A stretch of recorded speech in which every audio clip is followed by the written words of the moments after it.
Do zero à liberdade. A história de Paulo, o ex-endividado que venceu. Infância difícil. A escolha de sonhar. Paulo nasceu em Codó, no Maranhão. Sua casa era de taipa, com telhado de palha e chão de barro batido.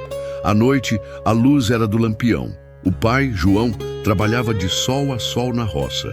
A mãe, Dona Raimunda, lavava roupa no rio para famílias da cidade. Mesmo com tão pouco, Paulo era diferente. Na escola, escrevia os deveres em folhas de papel de pão porque não tinha caderno. Mas adorava matemática. Inventava jogos com pedras e palitos para contar e somar. Certa vez, uma professora perguntou: "O que você quer ser quando crescer, Paulo?" E ele respondeu: "Quero ser alguém que muda de vida e depois volta para mudar a vida de outros." Ela sorriu, achando que era coisa de criança. Mas Paulo falava sério. Juventude sofrida, cidade grande, bolso vazio. Aos 17 anos, depois de perder o pai para um infarto e ver a mãe doente, Paulo pegou um ônibus rumo a São Paulo. Só tinha uma mochila, uma muda de roupa e R$ 50 doados por um vizinho. Dormiu 3 noites na rodoviária até conseguir um bico num restaurante. Morava em um quartinho alugado por 300, dividindo com mais 3 desconhecidos. Com o tempo, conseguiu um emprego fixo como auxiliar de cozinha. Mas a pressão da cidade, a solidão e o desejo de ser alguém o fizeram cair em armadilhas. Comprou celular parcelado, roupas de marca no crediário e até tentou investir em um curso caro prometido por um anúncio na internet. Resultado, mais de 30 mil em dívidas.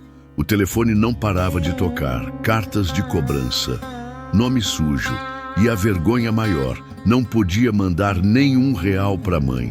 Se sentia um fracasso. O fundo do poço, chorando no banheiro.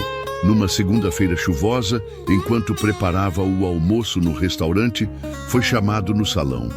Lá, um oficial de justiça, diante de todos, entregou uma intimação por inadimplência. O chão sumiu. Ele correu para o banheiro e chorou, encostado na parede fria. Como eu fui parar aqui? Pensou em desistir, em sumir, mas lembrou da promessa: mudar de vida e ajudar os outros. Naquela noite, sem conseguir dormir, escreveu num caderno rasgado: "Se eu gastei errado, agora vou viver certo. Eu ainda vou vencer." A virada. O plano de R$ 1.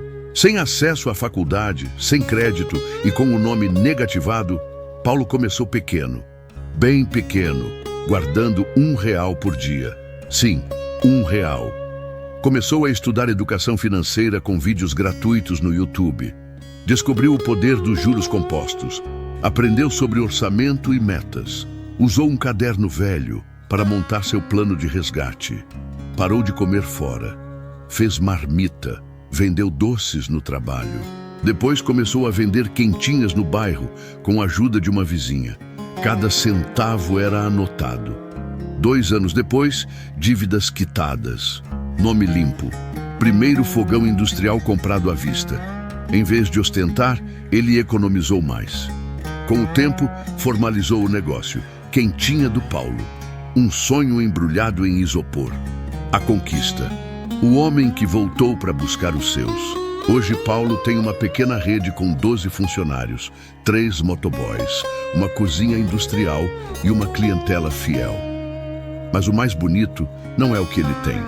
É o que ele faz com o que tem. Voltou à sua cidade. Construiu uma pequena escola comunitária com cursos gratuitos de finanças, culinária e empreendedorismo. E todo mês manda ajuda para famílias da região. Não sou rico, mas sou livre. E quem é livre pode ajudar os outros a voar. Essa é a verdadeira riqueza. Se essa história te emocionou, curta. Comente aqui embaixo o que mais te tocou. Compartilhe com alguém que precisa de esperança. E claro, siga o nosso canal para mais histórias como essa, porque aqui a gente acredita que cada vida merece ser contada e toda dor pode virar força. Até a próxima.